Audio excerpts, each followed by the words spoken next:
PTR 2025-23 জেলার TET উত্তীর্ণ প্রশিক্ষিত প্রত্যেক চাকরি প্রার্থী সাথে তাদের অভিভাবক অভিভাবিকা মা বাবাদের অনেক শ্রদ্ধা।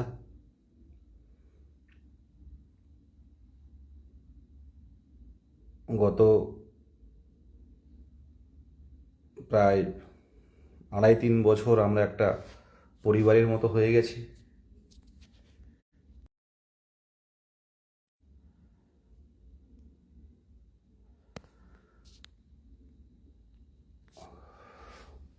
ফোন বারে বারে ফোন আসছে। তো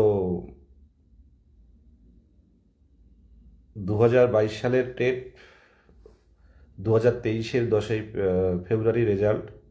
তো তার পর কিন্তু আমরা অনেকভাবে আমাদের নোটিফিকেশান নিয়ে আসার জন্য আমরা চেষ্টা চালিয়ে গেছি। হ্যাঁ, আলটিমেট নোটিফিকেশান দেওয়া হয়েছে। যেভাবে আমরা আমাদের দাবিগুলো বিভিন্ন প্ল্যাটফর্মে আমরা তুলে ধরেছি, কখনো বিকাশ ভবন, কখনো প্রাইমারি পর্ষদ, কখনো বিধানসভা, কখনো মাননীয় শিক্ষামন্ত্রীর কাছে, কখনো কালীঘাট, বিভিন্ন জায়গায়। তো আমরা শান্তিপূর্ণভাবে আমরা বিভিন্ন প্ল্যাটফর্মে আমাদের দাবি তুলে ধরেছি। আমাদের যেহেতু আমরা সাধারণ চাকরি প্রার্থী, আমাদের সরকারের বিরোধিতা বা সরকারের বিরুদ্ধে কোনো কথা বলা, কোনো গুজব রটানো, এগুলো আমাদের কাজ ছিল না। কিন্তু নোটিফিকেশান এলো, কিন্তু ভ্যাকান্সি দেওয়া হলো একদম সামান্য ভ্যাকান্সি, যেটা 23 জেলার টেট উত্তীর্ণ বা এই পশ্চিমবঙ্গের বিগত দিনের যে নিয়োগ হয়েছে, সেই বিগত দিনের নিয়োগের ক্ষেত্রে এত কম ভ্যাকেন্সিতে নিয়োগ কিন্তু হয়নি। তাছাড়া প্রায় 3 মাস, 25শে সেপ্টেম্বর 2025 সাল নোটিফিকেশান দেওয়া হয়েছে। এই 3 মাসের মধ্যে এখনো পর্যন্ত সেইভাবে ইন্টারভিউয়ের গতি প্রকৃতি নেই। আমরা বুঝতে পারছি সবাই, ভ্যাকান্সি এই অবস্থা। কিন্তু আমরা কিন্তু আমাদের মূল্যবান সময়গুলো কিন্তু খুব ভালোভাবেই কিন্তু এখানে ইউজ করছি, ব্যবহার করছি, অপেক্ষায় অপেক্ষায় অপেক্ষায়। এই 13,421টা ভ্যাকেন্সি, প্রায় 58,000-এর মতো ফর্ম ফিল আপ হয়েছে। তো কিছু বাদ গেছে, কিছু যাবে, কত হবে কেউ বলতে পারে না। বিভিন্ন গ্রুপে, বিভিন্ন ইউটিউবে মারাত্মক ক্যালকুলেশন করছে, দেখেওছি অনেক। দেখি না আমি ইউটিউবে ক্যালকুলেশনগুলো, দিনে দুপুরে রাতে সবাই লাইভ করছে ক্যালকুলেশন নিয়ে। আমার ব্যক্তিগতভাবে মনে হচ্ছে একটা বৃহৎ শ্রেণীর যাদের মেধা আছে তারাও কিন্তু বাদ যাবে। আজকে যাদের 27, 28, 29 স্কোর, তারা ভেবে নিচ্ছে যে আমার হয়ে গেছে। আর প্রত্যেকেই আমরা নিজের জায়গায় ভাবছি যে আমার 10 হলে হয়ে যাবে। প্রত্যেকেই টেট উত্তীর্ণরা সেই লেভেলের পড়াশুনো করছি আমরা আমাদের বেস্ট দেওয়ার জন্য ইন্টারভিউ রুমে। আর যাদের ভালো স্কোর রয়েছে তারাও তো একদম, তারা কোনো দিকে শুধুমাত্র দেখছে, আর তারা ভেবেই নিচ্ছে আমি দাঁড়ালেই 3 পেলে আমার হয়ে যাবে, আমার 28 স্কোর, 29 স্কোর। তো এমন ক্যান্ডিডেটরা কিন্তু 1-2 বার রাজপথে নামলেও ম্যাক্সিমাম টাইমে এরা শুধু দেখেই যায়, অনেকে আসেও নি। আমরা যদি বৈধ ক্যান্ডিডেট যদি 35,000 হই, তো আমরা মাননীয় মুখ্যমন্ত্রীর কাছে যদি আমাদের কর্মসূচির মাধ্যমে তুলে ধরার চেষ্টা করি, আমরা পারি। কিন্তু বাঙালি একটা ব্যাপার না যে মোটামুটি দুধে ভাত হলে আর উপায় নেই, একটু খেয়ে ঘুমাবে দুপুরবেলা। তো সেই জায়গায় দাঁড়িয়েছে আর কি। এখন অনেকেই দেখলাম গ্রুপ করে অনেকেই বলছে যে ওই ভ্যাকান্সিটা বাড়ানোর দরকার। কিন্তু যে টাইমটা, যে সময়টা আমাদের প্রয়োজন ছিল, সেই সময়টা কিন্তু কাউকে পাশে পায়নি। পেয়েছি মুষ্টিমেয় কিছু জনকে। এখন সবাই বুঝতে পারছে যে একটা শ্রেণীর ক্যান্ডিডেট কিন্তু বঞ্চিত হবে। এবার আমরা প্রসেসে ঢুকে গেছি, ইন্টারভিউ শুরু হয়ে গেছে, জানি না কি হবে। আমার ব্যক্তিগতভাবে আমি প্রত্যেকের সাথে সহমত যে ভ্যাকান্সি বাড়ার ক্ষেত্রে যদি কর্মসূচি কোনো কিছু ঘোষণা হয়, আমার পক্ষ থেকে আমার সমর্থন রয়েছে শান্তিপূর্ণভাবে সরকারের দৃষ্টি আকর্ষণের জন্য, যে আপনারা 2022-এর টেট উত্তীর্ণ, 2000 শেষ প্রাথমিক শিক্ষক নিয়োগ হয়েছিল 2014 এবং 2017 টেটদের নিয়ে। তো দীর্ঘ 18 সাল থেকে নতুনরা সুযোগ পায়নি, 18 সাল থেকে যারা ডিএলএড করছে তারা সুযোগ পায়নি। অনেক পরিবার কিন্তু তাকিয়ে আছে এই কাজটার প্রতি, অনেকের বিয়েও আটকে আছে সত্যি কথা বলতে কি, যে এই কাজটা পেলেই হয়তো এই স্বপ্ন পূরণটা হলেই হয়তো বিয়েটা করে নেব, এটা কনফার্ম। অনেক অনেক ক্যান্ডিডেট আমার কাছে তো অনেকেই ফোন করে, দাদা বিয়ের ঠিকটা করতে পারছি না, বাড়ির থেকে আটকে রেখেছে, বিয়ে দিতে চাইছি করতে পারছি না, এইরকম নানান। সবার তো একটা, প্রত্যেকের জীবনে তো একটা প্ল্যান থাকে, একটা পরিকল্পনা থাকে, কিন্তু বয়সটা কিন্তু আমাদের কিন্তু বেশি মানে বাড়ছে। যার বয়স 43 বছর, তার 44 বছর, যার বয়স 40 বছর, কত বছর সে চাকরি করবে বলুন? এই কম ভ্যাকেন্সিতে যদি এবার কোনো কারণে মিস্টেক তো হবেই একটা শ্রেণীর, এটা কপাল, ভাগ্য, ভাগ্যের উপর ছেড়ে দিতে হবে। পড়াশুনো প্রত্যেকেই করছি, প্রত্যেকেই ডেমো প্র্যাকটিস করছি, প্রত্যেকেই মানে ইন্টারভিউয়ের গাইডেন্স যতটা প্রপার হওয়ার কিন্তু চেষ্টা চালিয়ে যাচ্ছি। তো সেই জায়গায় কার হবে কার হবে না সেটা আমরা জানি না, কিন্তু ভ্যাকান্সি কিছু বাড়লে হয়তো আরও কিছু পরিবারের মুখে হাসি ফুটতো। আজকে যারা অনেকেই বুঝতে পারছে যে ভ্যাকান্সিটা বাড়ানোর জন্য মাননীয় মুখ্যমন্ত্রীর কাছে যাওয়া উচিত, তো এই ভাবনাটা কিন্তু এখান থেকে 3 মাস আগে কারো ছিল না। তো সেই জায়গায় দাঁড়িয়ে এখন অনেকেই বুঝতে পারছে, কিন্তু এটা অনেক আগেই আমরাই বুঝেছিলাম। আজকে 10-12 জন নিয়ে গিয়ে মানে 10-12 জন নিয়ে গিয়ে আমরা জানিয়েছি যে আমাদের ভ্যাকান্সিটা বাড়াতে হবে। ভ্যাকান্সি যা আছে যথেষ্ট আছে, কিন্তু মাননীয় মুখ্যমন্ত্রী সরকার যতক্ষণ না পর্যন্ত নবান্ন থেকে যতক্ষণ না পর্যন্ত জানাবে, তো ততক্ষণ পর্যন্ত ভ্যাকান্সি বাড়বে না। আর আপনারা ভালো করেই জানেন যে প্রাথমিক স্কুলে 5ম শ্রেণী ইনক্লুড হয়েছে, তো তা থেকে কিন্তু সরকার চাইলে কিন্তু স্যাংশন, একটা কথা বলি যে ভ্যাকান্সি বাড়ানোর বিষয়টা ওইভাবে ঠিক বাড়ে না, সরকার নতুন করে স্যাংশন করতে পারে, সেক্ষেত্রে কোনো আইনি সমস্যা থাকে না, প্রত্যেকেই জানে। তো 5ম শ্রেণী ইনক্লুড হয়েছে, সেখান থেকে কিছু ভ্যাকান্সি বাড়লেও বাড়তে পারে। আপনারা যে যেখান থেকে আত্মীয় পরিজন থাকবে, আপনারা যদি পারেন চেষ্টা করুন। আর আমিও ব্যক্তিগতভাবে চেষ্টা করছি, এখন প্রত্যেকেই নিজের জন্য পড়াশুনো করছে। আর যে বিষয়গুলো আজকে একটা শুনছিলাম যে ইন্টারভিউ কি চলবে, 3rd পেজ কবে আসবে, আমি পরিষ্কারভাবে জানাচ্ছি, দেখো এই সামনের সপ্তাহটা কিন্তু অনেকটাই নির্ভর করছে, মানে এই ইন্টারভিউ হওয়ার পরপরই বা ফেব্রুয়ারি মাসের ফার্স্ট উইকে দেখলে ওই টাইমে কোনো যদি নোটিফিকেশান আসে তো খুব ভালো, তা না হলে কিন্তু একটু চাপের হয়ে যাবে, পরিষ্কারভাবে বলছি, এটা আমার ব্যক্তিগত ধারণা। আর হুম, আর হচ্ছে যেটা উম, শিক্ষামন্ত্রী, মাননীয় শিক্ষামন্ত্রী যেখানে আছেন, যান না 10 জন মিলে গিয়ে ডেপুটেশন দিন যে স্যার আমাদের কিছু ভ্যাকান্সি বাড়াতে হবে স্যার, আমরা এই দীর্ঘদিন ধরে অপেক্ষা করে আছি, এরপরেও যদি চাকরি না পাই স্যার, সবাই পাবে না জানি, তো কিছু তো পাবে স্যার। প্রায় এত বছরের নিয়োগে এত কম্পিটিশন, এই 13,000 ভ্যাকান্সি দেওয়া হয়নি, এই 2022-এর নিয়োগের সাথে 2025-এর নিয়োগ এক করলে হবে না স্যার। তো সেই জায়গাগুলো তুলে ধরুন সবসময়। আমরা কলকাতা ওরিয়েন্টেড কর্মসূচি করতে হবে এমনটা ব্যাপার নয়। আর যে বিষয়গুলো সবচেয়ে বড় ব্যাপার, এটা তো হচ্ছে ভ্যাকান্সি বাড়ানোর বিষয়টা, মেরিট লিস্ট বেরোনোর আগে পর্যন্ত ভ্যাকান্সি ইনক্রিজ করা যায়। আর আমি ব্যক্তিগতভাবে মনে করি যে অবশ্যই আমরা মানে যেখানে জানানো সেখানে জানানো হচ্ছে বারে বারে। আপনারা জানেন, কেউ আর বলতে পারবেন যে এই যে হঠাৎ করে যে নোটিফিকেশান এলো, কারোর কাছে কোনো খবর ছিল? অনেক ইউটিউবার, অনেক ফেসবুক, অনেক একাডেমি, অনেক কোচিং সেন্টাররা বড় বড় তারা পোস্টার দিত এই আজ আসবে কাল আসবে, কেউ জানে না কি হতে চলেছে। আর যে বিষয়টা বলবো, রমজান মাস বিষয় নিয়ে একটা দেখছিলাম আমি, কয়েকটা স্ক্রিনশট আমার কাছে এসছে, এই বিষয়টা আমি একেবারেই কিছু জানি না, কারা মেল করছে এটাও জানি না, আদৌ সত্য কিনা সেটাও জানি না। আমার ব্যক্তিগতভাবে মনে হয় যে দ্রুত মানে ইন্টারভিউ শুরু হোক,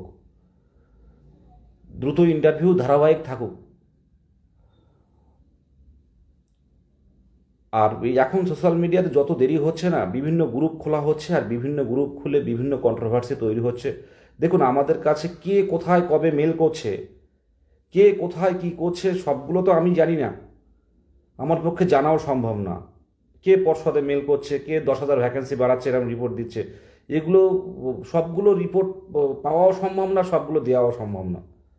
তো এগুলো কে কোথায় কী করছে আমার পক্ষে জানা সম্ভব না, কারা মেল করছে এটাও জানি না। অনেকে মেল করছে 10,000 ভ্যাকান্সি নাকি বেড়ে যাবে অবশ্যই, কিন্তু আদৌ বাস্তবিক কতটা ভিত্তি রয়েছে আমার কাছে অন্তত কোনো রিপোর্ট নেই।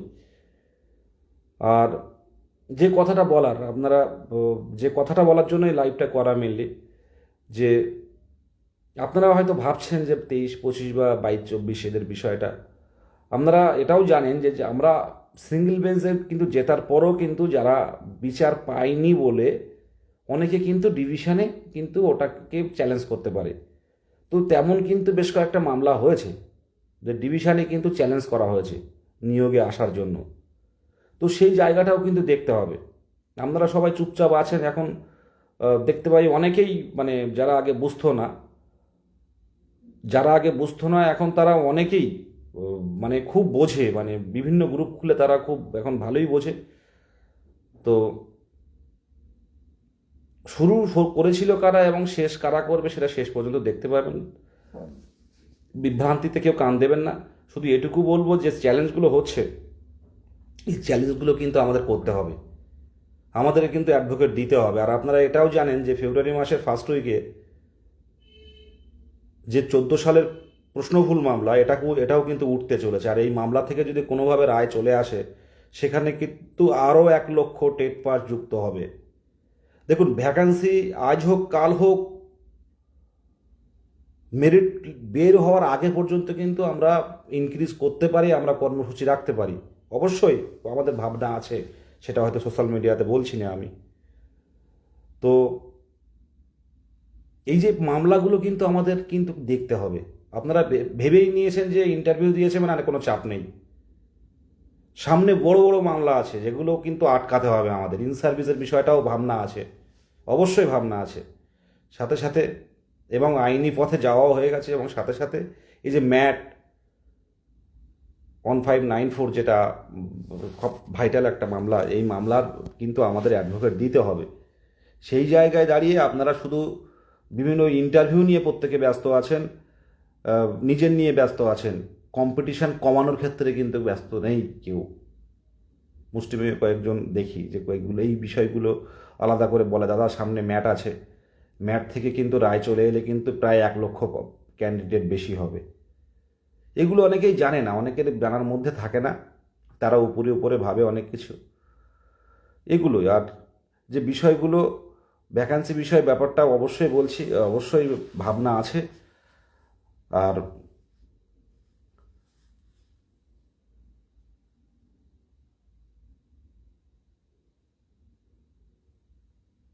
একজন জিজ্ঞাসা করছেন যে ভ্যাকান্সি বাড়ানোর জন্য জোরদার আন্দোলন করছেন না কেন। আজকে নোটিফিকেশানটা এলো কী কারণে আপনি নিজের কাছে প্রশ্ন করুন। আর লাস্ট যে মিছিলটা করা হয়েছিল, যে কর্মসূচিটা করা হয়েছিল, সেই কর্মসূচিতে কিন্তু সেইভাবে স্বতঃস্ফূর্ততা দেখেনি। হয়তো কি হতে পারে একটা কোনো কর্মসূচি করলে এখন কতজন নামতে পারে। এই লাইভ অন্তত 1K ভিউ হয়, মানে 1K ভিউ বলছি, 1K কিন্তু না হলেও প্রায় 500-700 জন কিন্তু লাইভ দেখে। তো সেখানে মাত্র 176 জন লাইভ দেখছে। তাহলে বুঝতে পারছেন কোথায় দাঁড়িয়ে। আমি প্রথমে বলেছি না, বাঙালিদের একটু হলে যেটা ব্যাপার ছিল যে নোটিফিকেশানটা আসার দরকার ছিল, তারপরেও কিন্তু সবাই থেমে গেছে। যারা পরিচিতরা একটু, যাদের একটু স্কোর ভালো, তারা ভেবেই নিয়েছে আমার চাকরি হয়ে যাবে, মানে তাদের নিজস্ব চাকরি হয়ে যাবে তারা। আর 27, 28, 26, 27, 28, 29 তারা ভেবেই নিয়েছে। তারা কোনো গ্রুপেও রেসপন্স করে না, কোনো আইনি পথে সাহায্য চাইলেও রেসপন্স করে না। তো আমরা একটা দায়িত্ব নিয়েছি, চেষ্টা চালিয়ে যেতে হচ্ছে, আর কি করব। আইনি পথে যে কাজগুলো হচ্ছে সেগুলো আপনারা যারা বোঝার তারা বুঝতে পারছেন। আর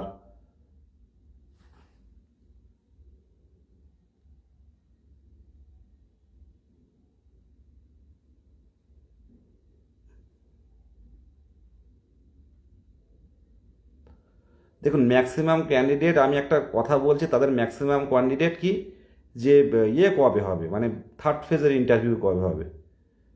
হুম আমি এটুকুই বলতে পারি যে এই এত বছর প্রায় আইনি পথে এই আইনি পথে রাজপথের যে সাথে আছি, তো মানে এই যে 23টা জেলার ক্যান্ডিডেটদের 23 রকমের ডিমান্ড, 23 রকমের ডিমান্ড, এই ডিমান্ড পূর্ণ করা খুব মুশকিল।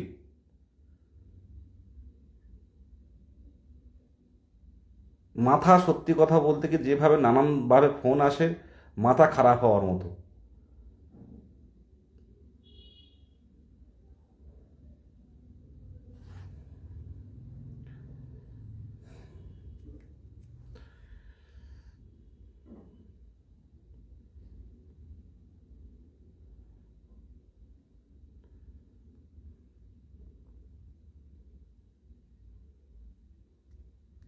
আপনারা কমেন্ট করুন।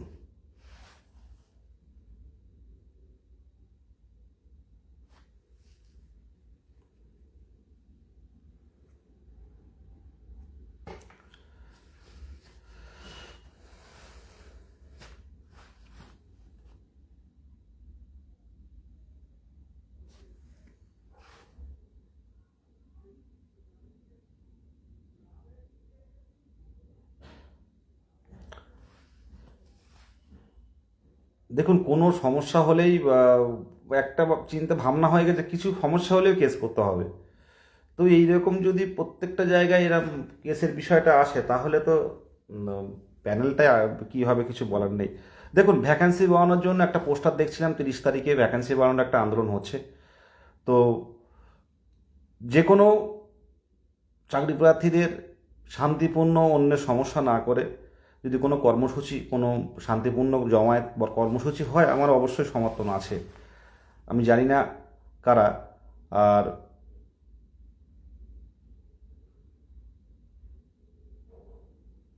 একদম আবুল হাসান স্যার প্রতি তুমি নিজেও পড়ো, একদমই তাই। আমার নিজেকেও তো পড়তে হচ্ছে, মানে অনেকগুলো ব্যাপার, অনেকগুলো কন্টেন্ট, সেগুলো তো একটু একটু করে দেখতে হচ্ছে। দেখা যাক কি হয়। কিন্তু একটা মানে সত্যি কথা বলতে কি, 23টা জেলার ক্যান্ডিডেটদের মধ্যে একটা তাদের বাবা মা, প্রচুর বাবা মা ফোন করে, তাদের কান্নাকাটি করে, এগুলো খুব খারাপ লাগে। এটা আমি ফিল করি, আর কে করুক না করুক আমার খারাপ লাগে যে আমিও একটা খুব মানে নিম্নবিত্ত বা একদম প্রান্তিক পরিবার আর প্রান্তিক গ্রাম থেকে আমি মানে এসছি, মানে এখনও স্ট্রাগল করছি। তো আমার কাছে সহানুভূতিটা খুব, মানে এই বিষয়গুলো, অনেকে কান্নাকাটি করে, অনেকের বাবা দেবী লাইভ দেখছে। তো এরকম অনেকের বাবা তাদের বাবা, অনেকের বাবা হারিয়ে গেছে দেখতে দেখতে। সন্তানের কিন্তু মানে সফলতাটা দেখে যেতে পারেনি। এমন অনেক অনেক বাবা মা কিন্তু কল করে, জিজ্ঞাসা করে যে কি হচ্ছে, এতদিন অপেক্ষায় আছে। অনেক অসুস্থ বাবা মা বাড়িতে আছে, সন্তানের অপেক্ষায় যে এইবার হয়তো চাকরি পেয়ে গেলে ট্রিটমেন্টটা ভালো করে হবে। তো এই সব বিষয়গুলো না বিশাল মানে নিজেকে খুব, মানে মানসিকভাবে খুব বিধ্বস্ত লাগে এইসব বিষয়গুলো শুনলে।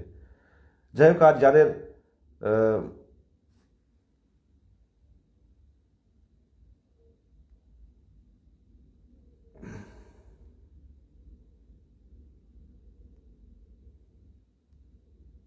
আর সবচেয়ে বড় কিছু আগাছা থাকবে, তারা ইন্টারভিউ আসতে পারবে না। অন্যের দেখলে তাদের তারা বিভিন্ন রকম নেগেটিভ কমেন্ট করবে, মানুষকে বিভ্রান্ত করার চেষ্টা করবে।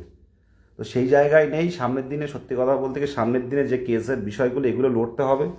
সামনের দিনে ভ্যাকান্সি বাড়ানোর জন্য যে যে এগুলো করার দরকার, সেগুলো করতে হবে। এটুকুই বলেই শেষ করলাম। প্রত্যেকেই যেহেতু সামনের দিনে শিক্ষক শিক্ষিকা হতে যাচ্ছেন, যেটা করবেন সেটা যাতে মানে শিক্ষক সুলভ হয়, সেই বিষয়টা ভেবে করবেন। ধন্যবাদ প্রত্যেককে। শুভরাত্রি।